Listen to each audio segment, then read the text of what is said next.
Ladies and gentlemen, welcome to another episode of the Maximum Extreme Podcast. My name is Bobby Stryker. And my name is Yao. And today we will be talking about The Dark Knight Rises. You are listening to the Maximum Extreme Podcast. Before we proceed, we would both like to offer our sincerest condolences to the families of those involved in the recent fatalities in Colorado. So our deepest condolences are with you. So Yao, welcome back. Welcome back to the hot seat. Thank you, mate. I've listened to the last two podcasts, and that Jules girl seemed very classy.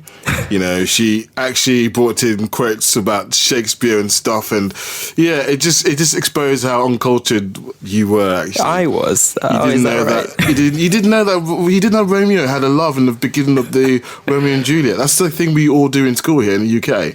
Romeo and Juliet. Wasn't it Fair Rosaline he liked? Well, stuff like that. When you were reading Shakespeare in school, I was probably out, hooking up with the ladies. That was the difference. Okay. All right, whatever. Okay. Yeah. Yeah, okay. Anyhow, we both know that's not the truth. Yeah, I know. That's why it's hilarious. Anyhow, The Dark Knight Rises. Oh my God. Did you manage to catch it? Yeah, I watched it about a few hours ago. I just came back. I watched it with my the little one in the house, and he's 8 years old, and it was interesting watching it with an 8-year-old child. I think it was. You watched it with an 8-year-old? Yeah. I am the worst parent or guardian in the world. Yes. Oh, great. And I hope you have the counseling fees ready. Yeah. So, why don't we kick it off? Do you want to do a brief synopsis? What's it about? Well, I've read the comic in which Batman, I think, I forgot what the comic's called now. I think it's The Dark Knight Returns. No, I think it's called The Dark Knight Returns a long time ago. It was a really old comic. It's basically a storyline in which Bruce Wayne's back gets broken by Bane, and then he can't be Batman for a while. All right. So he gets this other guy to take over as Batman. He goes utterly crazy and kills loads of people. And then Batman works his way back from a broken back and comes back to actually save Gotham from that new Batman. So I thought that was going to be part of the storyline, and parts of it were used in this. I think anybody who knows our podcast knows that this is spoilers from the beginning, right? Yeah. Good. So I really had an expectation about this that I was dreading a little bit, but the way Nolan pulls this off, I was blown apart. I found myself with tears welling up at the end of the film. Actually, yeah, I think I found myself in a similar situation, and I was very surprised because you know me, I don't like Batman, and I really like this film, so big shock to me. I think I vaguely remember the storyline you mentioned. I've never read Batman, by the way, but when was it? Was it in the 90s? Yeah, I read the comic in the 90s. I remember something in the 90s. It was around a similar kind of time when Superman died. And then it was like this theme to get the big characters beaten up. It was popular. So Batman, and wasn't there some line like Bane would be like, "Yeah, I will break you." Yeah. And I remember seeing the cartoon. There was quite a popular cartoon series, right? And there was a cartoon series where Batman and Bane fought, and I think it was quite faithful to the comics. Do you remember that? It was on like every Saturday morning. In the comic I read, it was a long series, and it was one of those things where I went to my local library, and there was the comic of this classic Batman story, and it had, instead of having separate comics, it was put into a little compendium. So it was pretty long and beefy, and it goes to a lot because actually what Batman did was he went away to learn martial arts. He got his stronger going, fixed his back, then went to learn some crazy martial arts and came back stronger and keener, and he rejuvenated himself basically. But this kind of happened in this one as well. So the storyline is that, it's 8 years after the end of The Dark Knight. There's no mention of the Joker at all. Gotham's in a new age. Batman has been blamed for Harvey Dent's murder, okay? And also the murder of the people that Harvey Dent killed in Dark Knight. Ooh.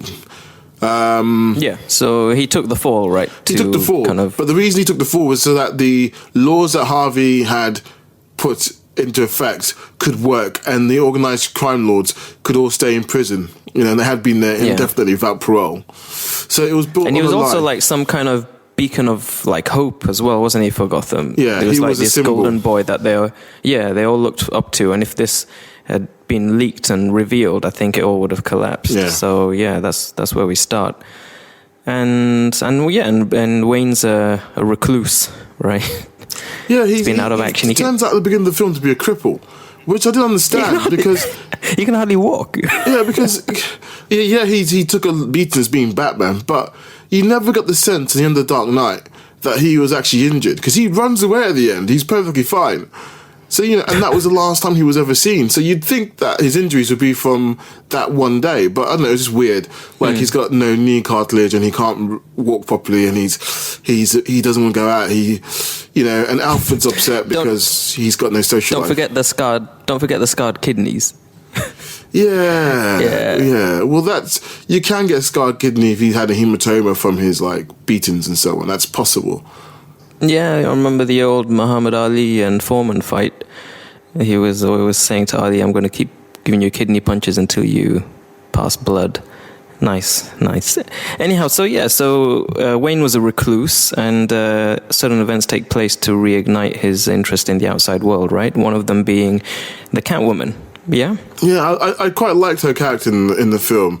I thought she was interesting in a way, and I thought Anne Hathaway did a good job as being the Catwoman, because I believed in the character. I didn't just see Anne Hathaway, who I always had a crush on her from all the films she's been in, because she's she always played a good girl, and she's always kind of like the girl next door who who you could, I don't know, I'm going to reveal too much. See, for me it's the opposite. For me, Anne Hathaway, I'm not a fan. Christian Bale, he's been hit and miss. Batman, I'm not a fan. And then what's his name? Is it Jason Gordon-Levitt? Yeah, Jason Gordon-Levitt. Yeah. I took issue with you. You hate 500 Days of Summer, which is one of the best films ever made, one of the best rom-coms ever made. But despite all of this film works really well, and I really enjoyed it. Despite all of this, it shows, what a good film it is. And, it's quite surprising. So we meet these interesting characters. Eventually, Batman comes out. He has to, do his thing. And he meets Bane. And does it go down how it does in the comics? So Bane's totally different than he is in the comics. In the comics and in the Batman cartoon, Bane is a character, yes, who has a mask, but the thing about Bane is not his mask. He has tubes inserted in his body, and he is a failed or successful experiment by some dubious group. And he has this liquid that pumps into his body and makes him 10 times bigger than he really is. It makes his muscles even bigger, and he's ridiculously strong, which is not conveyed in this movie at all. So from that point of view, it's not faithful to the comics. But Bane does break Batman's back in this movie. Not right at the beginning, but quite near the beginning, actually. It's pretty early on, because the first fight, he meets Bane pretty early on, and he has this fight, and it's it's almost like his first few nights back in the role of Batman. Yeah. After having not been in the game for 8 years, he's back in the game on the second night he meets Bane, and things don't go too well. That was part of the problem. He was being a bit too optimistic about his abilities, and I think he needed the break he gets later on to come back. So Bane beats him really quickly. But what you do find out is Bane is related or linked to Liam Neeson from the first Batman Begins. So Batman Begins, Liam Neeson was the bad guy, and he was part of a League of Shadows, this evil organization that was keen on destroying the Empire. Okay, so destroying Gotham to bring back a new age of man, because the iniquity and the corruption in Gotham and cities like Gotham was repugnant to them. So they decided they needed to destroy that city, destroy every single life in that city to rebuild anew from the ashes. So Christian Bale stops him in the first one, but Christian Bale was trained by him in the first film. So he's a disciple of this guy. So, see, this is what I didn't like about it originally. It just seemed like a contradiction, because the whole premise is that Batman, he's like a law-abiding kind of guy. He doesn't kill people, he doesn't shoot people, right? But in the first film, I remember he was just this aimless drunk guy. He was out in China or somewhere for and the League of Shadows, they find him, they take him in, they train him, they look after him for 7 years.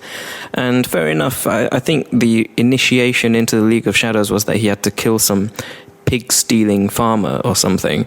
And that was the final step of his training, to see if he was willing to, do certain things, and he didn't do it, which is fair enough. You don't want to kill someone, but instead, I can't remember it clearly, but I think instead he kills everyone else and destroys the whole temple, which just didn't make sense to me. And I was like, okay, it's a bit of a double standard. Okay, fine. And then he killed those people in the temple who died. Is that what happened? The people in the temple. No, that's not exactly what happened. Okay, the people in the temple who died because they were trying to kill him. Okay, so he didn't actively try and kill them.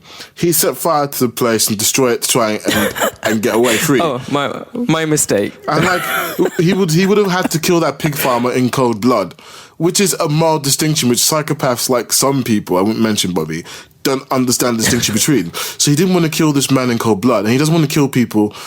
He doesn't really want to kill anyone, but he had to escape from that place, and they were all after him. As soon as he disobeyed that order, they were all trying to kill him. So if you watch it, he doesn't actually kill anyone. He sets fire to the place, jumps out, and even saves Liam Neeson's life, but he doesn't actively burn that place. People who die because they stay in the building, and they're actually trying to hurt him. And then we went into the Dark Knight, which again I wasn't a huge fan of. He just never reached anywhere. He was like a sub-character. He was played the whole film. He lost everything in the end. As I put in my review, for lack of a better word, he was basically a bit of a loser in it.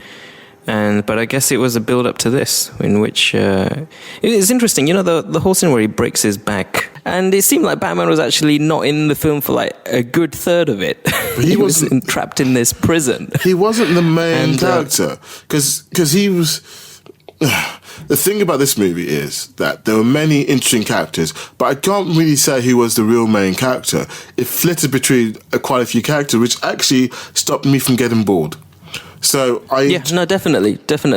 The fact, even though he wasn't in action for a large portion of the time, it still was driven. Yes. Because, that was the time when the whole city was taken over by this, extreme terrorist, which was Bane. And then these other key players, they had to do what they could as normal people. There was Commissioner Gordon, there was the detective, Gordon Levitt's character, and these guys, they were trying to rally the troops and do what they could. And that was really interesting. Okay, I really like seeing that. So in this movie, Bane steals a lot of stuff from Bruce Wayne. He goes into the stock exchange, he does things to Bruce Wayne, and he makes it seem like Bruce Wayne has made some dodgy financial deals, and then he loses everything. He becomes a bum. I think there's a title that says billionaire to bum. And then after that, he breaks his back, okay? And then after that, he takes him to the middle of nowhere, to Kazakhstan or somewhere, and dumps him in a prison, which is a hole in the ground, in which there's a myth, there's a story that a child prisoner escaped from there. And we find out later who that child prisoner is, and we think it's Bane all the way through, which is not. But there's such a beautiful story. It's about how you can rise above yourself, and you kind of got the feeling that okay, that's the title, Dark Knight Rises. You can see him rise above his self-doubt, his pity, his anger, his demons. He rises above it all to save the city he loves, city which he gave nearly everything for. And was hoping to make the ultimate sacrifice. He basically has to become Batman all over again. Yes. Yeah, and it was necessary. He jumped in so gung-ho the first time and got his back broken that this was like something he needed to go through to rediscover what Batman was and why he did it in the first place. And who knows how the hell he manages to get back to Gotham. Yeah, we don't really know about that. We don't know the city is quarantined. They don't let anybody in and out, but somehow he gets in. And just remember, he's no longer a billionaire. On a bridge. So he technically doesn't actually have a penny to his name. How he got from Kazakhstan back to Gotham within 24 hours or 48 hours is a feat in itself. I'm sure they can less than that. They can make a whole film about that. There was like 12 hours or something to detonation, and he's like back. The only like, way that makes sense is if that prison was in Mexico and he had to cross the border. No, the prison. Maybe the prison was like in, I don't know, Manhattan or something. Yeah, was actually in Gotham. Yeah, it's an exotic part of Gotham. Well, it could be. This is DC we're talking about. Yeah. I don't know. He's back. He comes back, and what does he do? Well, there's this MacGuffin. There's a ticking bomb. There's a bomb that's been ticking for 5 months. So the reason these bad guys are able to take over Gotham is that they show they have a neutron bomb. They get the world's attention, show they have a neutron bomb, and then threaten to detonate it if anyone comes into Gotham. And apparently Gotham's an island, so it must be Manhattan. And they blow up all the bridges around it, apart from one bridge for supplies. And they basically become warlords within Gotham itself. And the whole of America is like, yeah, we're not going to mess with these guys. They got a neutron bomb. So that's part of the MacGuffin. Yeah. And actually, they rigged it so that it would take 5 months to blow up. So whilst his back is breaking for about 5.5 months or 5 and a bit months, he is working out to be the best he can do. He escaped. He comes back to try and stop the bomb. And yes, it's on the last day. The bomb has something like an hour left or a few hours left where he starts his assault. And I love this film because you saw the price of sacrifice. The police officers who sacrificed everything to save the people of Gotham, who got gunned down. Do you know who I liked? I'll tell you who I liked. There's a guy I know you hate. Modine. Previously. Yeah, Modine. Yeah.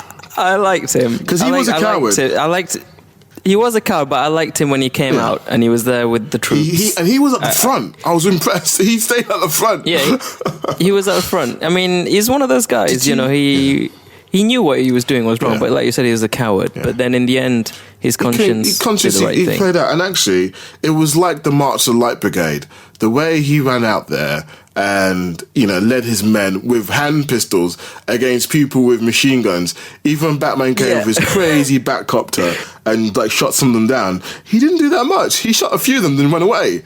I think he only shot one of them. Yeah, he shot the big truck, the gun, the big. There were like three. Tank. So these terrorists have captured 3 of his previous Batmobiles. Are those the Batmobiles, right? Yeah. And so these armed policemen, armed with just pistols, are marching towards these Batmobiles with machine gun turrets. And so Batman appears and he guns down one of them and then flies off. And then, let's them fight it out. He had bigger fish to fry, but he helped them out a little bit. But that guy dies. And I did. You're right. I don't normally like Matthew Modine, but his character in this, I really related to because he was just a normal Joe. He's just a normal Joe. He wants to stay with his family. But you know what? He realizes that his city needs him. So he makes a last stand because he knows that if he doesn't do something, his family are going to die regardless. So he goes out and I felt he was a true hero. I mean, I thought Michael Caine was amazing in this film. He wasn't in it much, but his words, his presence was indicative of somebody who's a true master. You can see why this man has an Oscar. You felt his words. I mean, I was touched by his little story about, I will hope that one day I'd see you, and I didn't actually think that would happen. I should have done, but I was like, okay, well, that's never going to happen. You remember his talk about, I want to be in Florence one day and see you. He'd like to look across and see him, maybe with a family or something, just happy. Yeah. Because he's given his life away to this. Yeah. And when you see the payoff at the end of the movie, I nearly cried. And because the way he had the emotion in his face and his actions, that hit me. Yeah. That really hit me. Every scene, actually, with Michael Caine was like that. In his eyes, he just draws out the emotion. And I think you can't help it. And I think just the emotion in his face, it's amazing. What talent. Yeah, he's a true master. And he's definitely gotten better with age, because I've seen Get Carter, and he wasn't an excellent actor then. But he's a master now. I felt it. And I thought Selena, whatever her name is, Anne Hathaway, I really loved in this movie. I thought she was believable as Catwoman. Good. She was good, but now that we're talking about this final kind of battle and everything, so Batman kind of needs someone to help him. So he finds Selena Kyle as this, as the Catwoman. The name is never used, right? But it's obviously she's cat burglar, but she's clearly Catwoman, Black leotard. But even with like the pointy ears at times, right? Yeah. And so she takes one of his bikes. I don't know. Then it's never explained. Okay, fine, she's a jewel thief, but how come she can fight? It's not enough to say she grew up on the streets. She can ride the bat bike like it's nothing and fire guns, fight like a crusader. I took it as that she's an extraordinary person.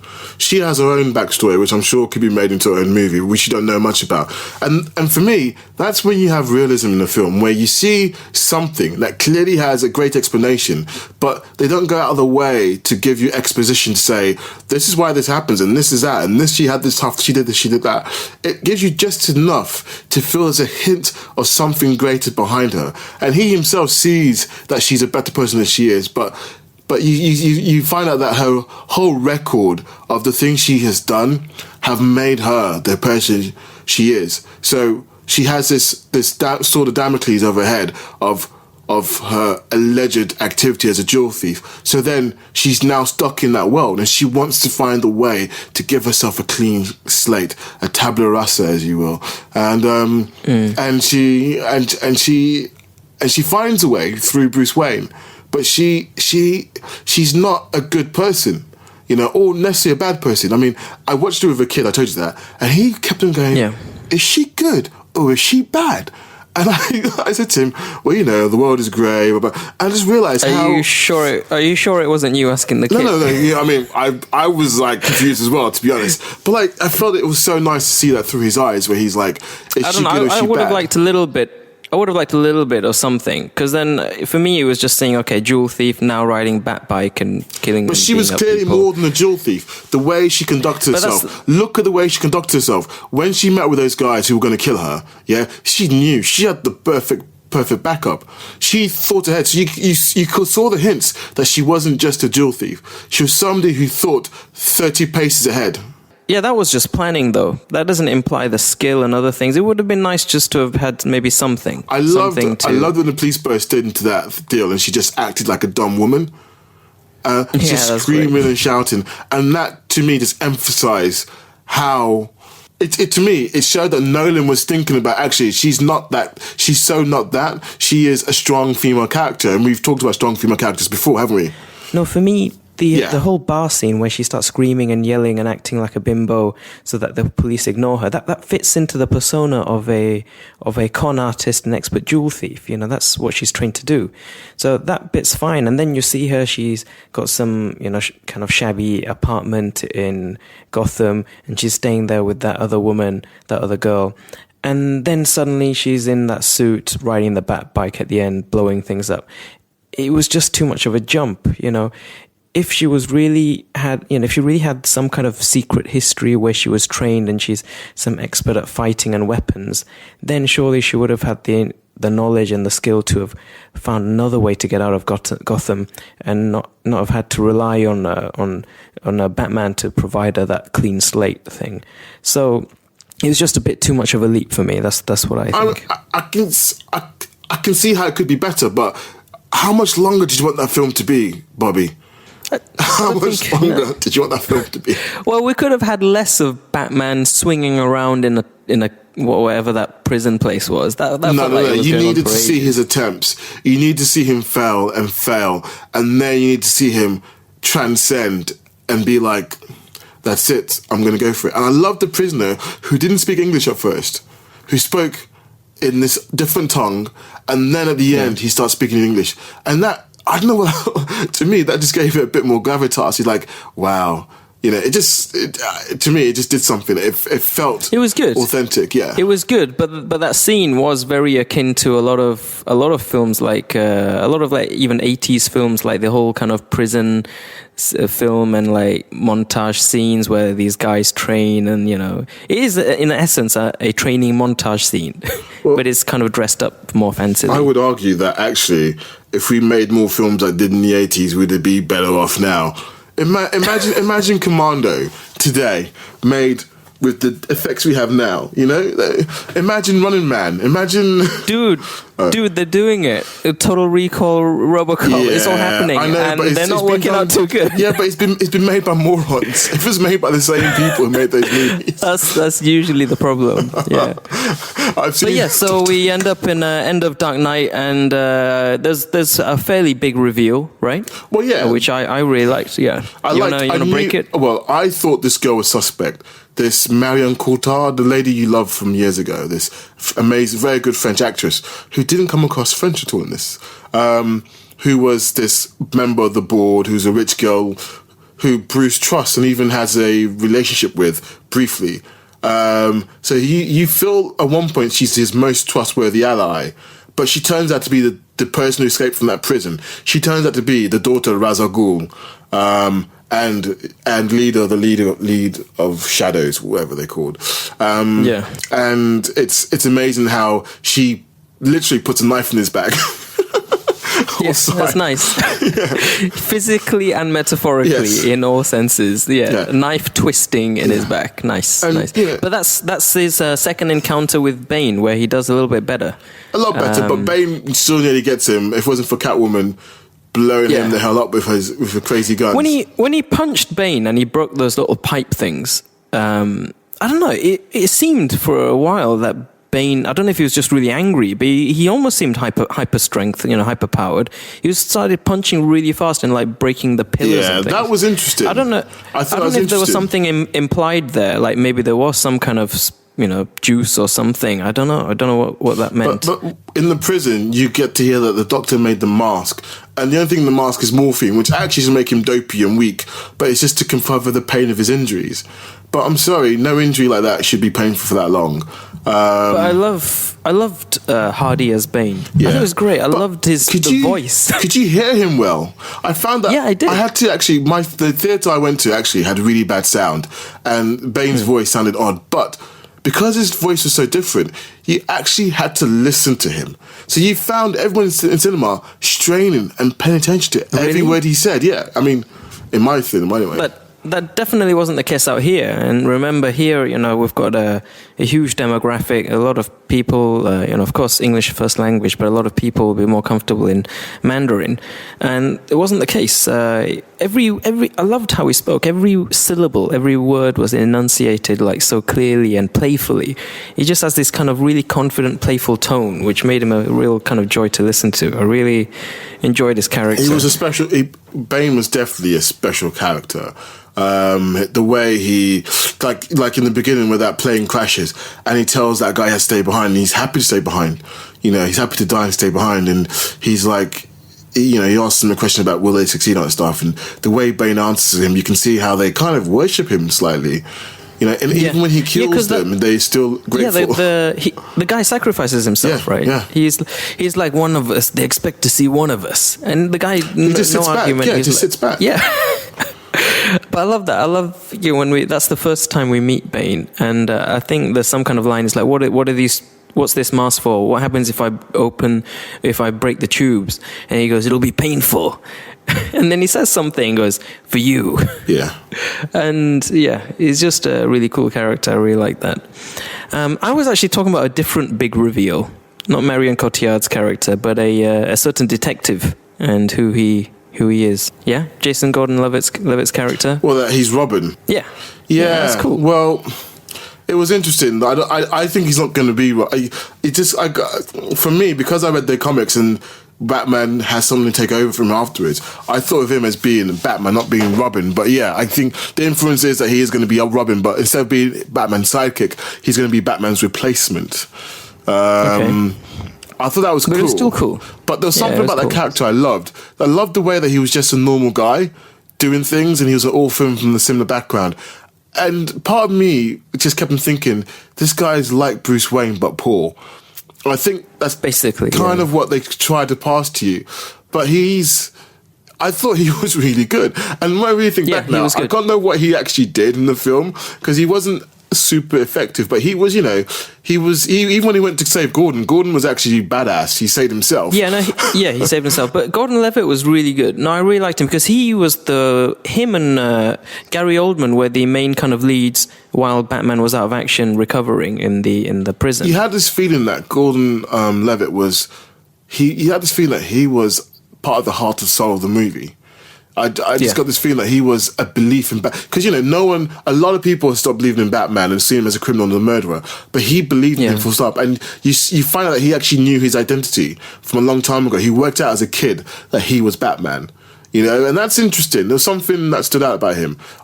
He's a smart guy. Yeah. He's a detective. And Gary Oldman's character, Commissioner Gordon, saw that and brought him on board. So, no, he was a very cool character, and he's another actor that I'm not usually that fond of, but he was really cool in this.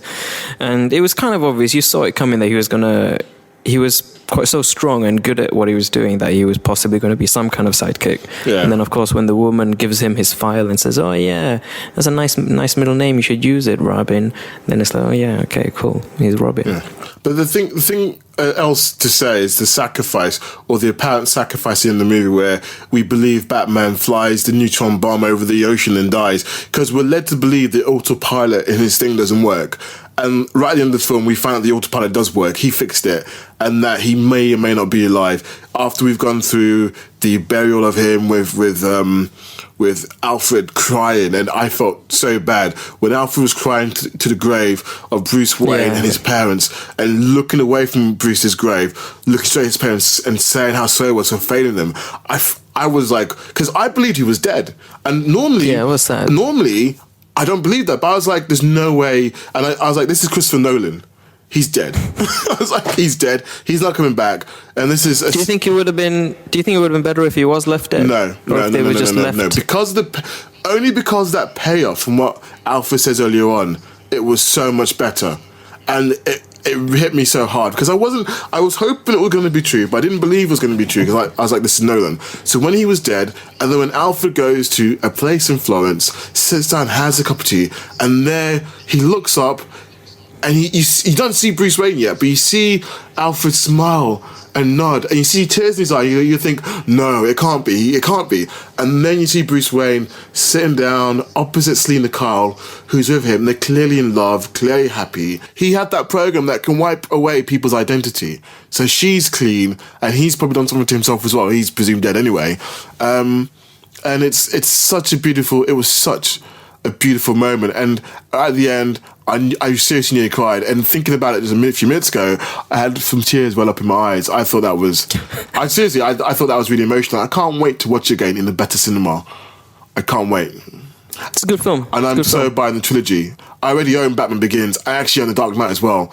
But I'm gonna have to buy the trilogy on Blu-ray in about a year's time when it all comes out, I think. So yeah, there you go, Dark Knight Rises. So catch it and see what you think of it. It's a good film.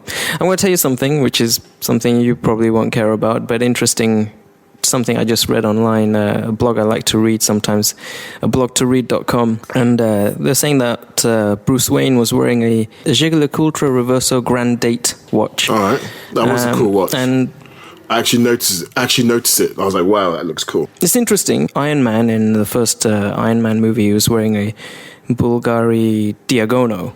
I just thought it was amusing because I've got both of these watches in my humble collection. So it's good choices on these two guys, yes. Yeah. I mean, I find it funny how you have your watch collection because I think it's good because when we were at university, I never thought you'd be a person going to collecting watches seriously.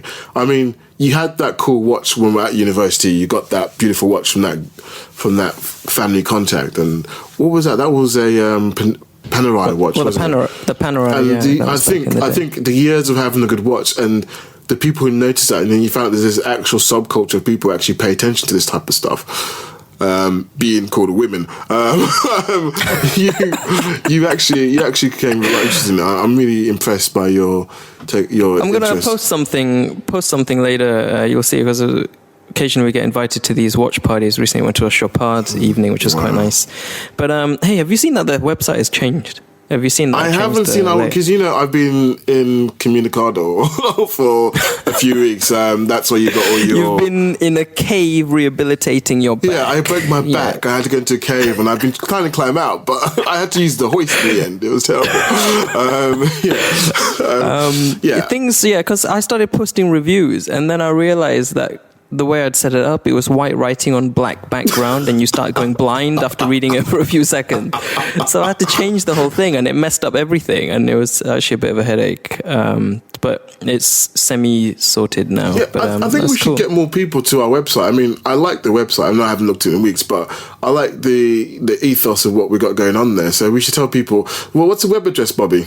It's www.maximumextreme.net. Are we on Twitter?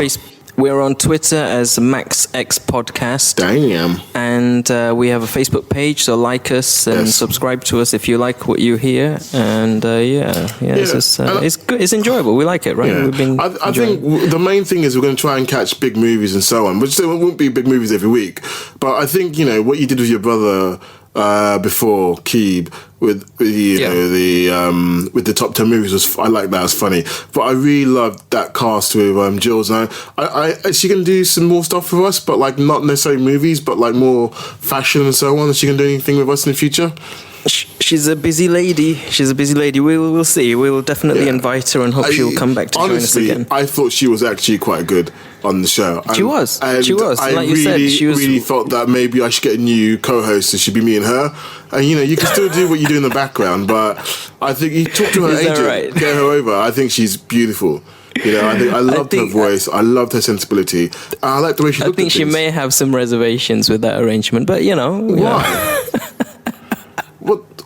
Why was she? She was excellent. I think that me and her would be better than you and her. She was. Is that right? You think you and her would be a better combination? No. Easy now. I don't mean like that. You calm down. Slow down there, young man.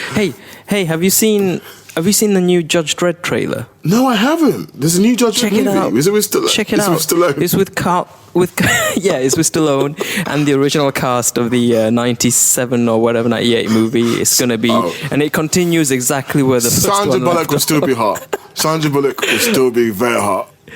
Sandra Bullock was in Demolition Man. Oh, oops. Listen, this is with Carl Urban. You need to check out the trailer because it looks really good, and it looks like some kind of. Apparently, they didn't know when they were making it at the time. It went into production before the Raid Redemption, but it looks like a future ultra-violent Raid Redemption with Judge Dredd in it. That sounds better. Check out the trailer. It just looks really cool. So that's something I'm looking forward to. And what else we got coming up? We've got Expendables 2 coming up.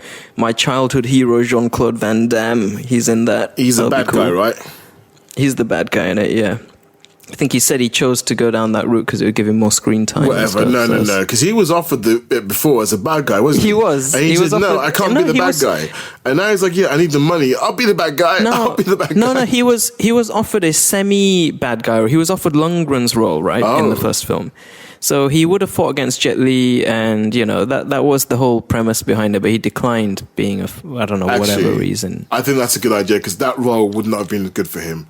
I think he needs more of a main role, and I think that's good. But from what all the Comic-Con and all these panels have said, apparently he does us proud in this. So I'm looking forward to him fighting up, pairing against Stallone. That should be good to see. Anything else? When's Star Trek coming out? The Star Trek movie, is that next year? I think it's next year. Superman, Star Trek, these are all next year.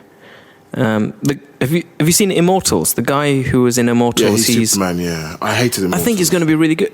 I hated Immortals, but I thought he was really good. He was good. I could see he was him. cool in it, but the film just rubbed me up the wrong way. No, definitely. The film was poor. Yeah. The film was very poor. But I can definitely see him as Superman, so that should be cool. Have you seen the Superman trailer? I saw it today in Dark Knight. It just looked like it had a DC comic thing at the beginning. I was like, okay, this must be a superhero thing. And then it had this guy who was like a shrimp, working the shrimp boat, and he was just like a normal guy. What? And you just thought, okay, he's a rugged guy. And then all of a sudden you see Superman fly, and he's like, okay, this is a weird Superman trailer. But yeah. So was it before or after the film? It was before Dark Knight, and there's no clip at the end of Dark Knight. It's because it's not Avengers and it's not Marvel, right? Do you know how many people waited and wanted to watch? I know, because we were in two minds about whether to leave or not, and then. For some reason now you expect to see Samuel L. Jackson at the end of every film with an eye patch. Cross franchise, yes. Yeah, whatever it is, he'll be there. But unfortunately, it wasn't the case. It is quite nice when you pay money to watch a film and you wait at the end for a little bit at the end. It's a small little payoff you get. I mean, I like it. But this was a different kind of payoff, because this was a payoff that this is now complete. There's no more keep pulling it along for 10 years, none of this rubbish. It's complete. This is the 3 films that is made, done and dusted. Good 3 films, and I think these 3 films are worth being in anyone's collection. I think we'll come to the end of our talk now, really, haven't we? Just a quick point. What did you think?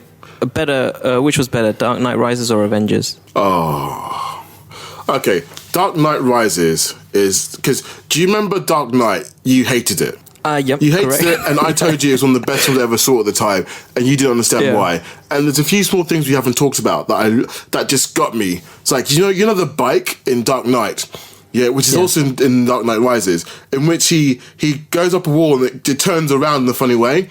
It does even better in this movie. It does this thing where the wheels turn sideways, where the wheels spin. And me and Carlos were like, "Oh my god, this is for me." That was amazing. Why? Okay. Avengers, there must be some kind of gyroscope. For me, Marvel won, because if you look at every film that went into making the Avengers, I loved every movie.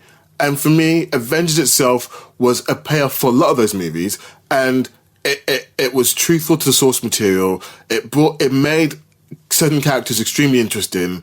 And if you had to compare the two, I would say on a point system, Marvel would win. Avengers, I think, on the whole, if you're a comic book geek, it's probably better.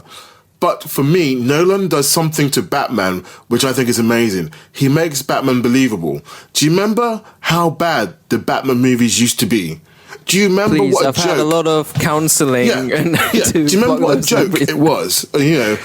Poison Ivy, even Burton's Batman with Catwoman, meow. He made these characters believable, and for me, that's an amazing feat. So I think Batman, the trilogy, is a bigger achievement because Batman as a franchise of movies, which was destroyed by Clooney, were the biggest atrocity to any comic book movies in the future. And actually, I never thought until X-Men, I never thought I'd ever want to watch another comic book movie after watching the one with Clooney. Was it called Batman and Robin? I don't know. That was really bad. I think so, yeah. But the thing is, the way I see the Dark Knight trilogy, I don't see it as DC movies. I see these as Nolan movies. Yes. And that's what I think is maybe one of the reasons why these 3 have worked so well. Yeah. A quick thing which is funny from Batman, before we go, Batman and Robin, there's this funny story that Clooney, he was still kind of coming up the ranks as a good actor, and he was in it with Schwarzenegger, right? Schwarzenegger was Mr. Freeze. And he said there was some after party, they all went out for drinks, and Schwarzenegger was boasting how he's a hardcore drinker, and he was making fun of puny Clooney, saying, "Oh, you need to drink like a man." And so Clooney had a word with the bar hostess and said, "Look, I want you to keep bringing vodka shots to us all night. Vodka shots for Arnie, but in mine, just bring water." And he said he had like 15 or 20 of these. Arnie's speech was slurring. More than usual. And Clooney, more than usual. And Clooney was completely sober, and Schwarzenegger couldn't get it. And he was like freaking out. He's like, "No, you cannot outdrink me. No." It's just a funny story. Anyhow, we are definitely at our time limit now. Thank you to everyone for listening. Remember to like our Facebook page and subscribe. Check us out on MaximumExtreme.net, and we'll hope to catch you again next time. So take it easy. See ya. Bye.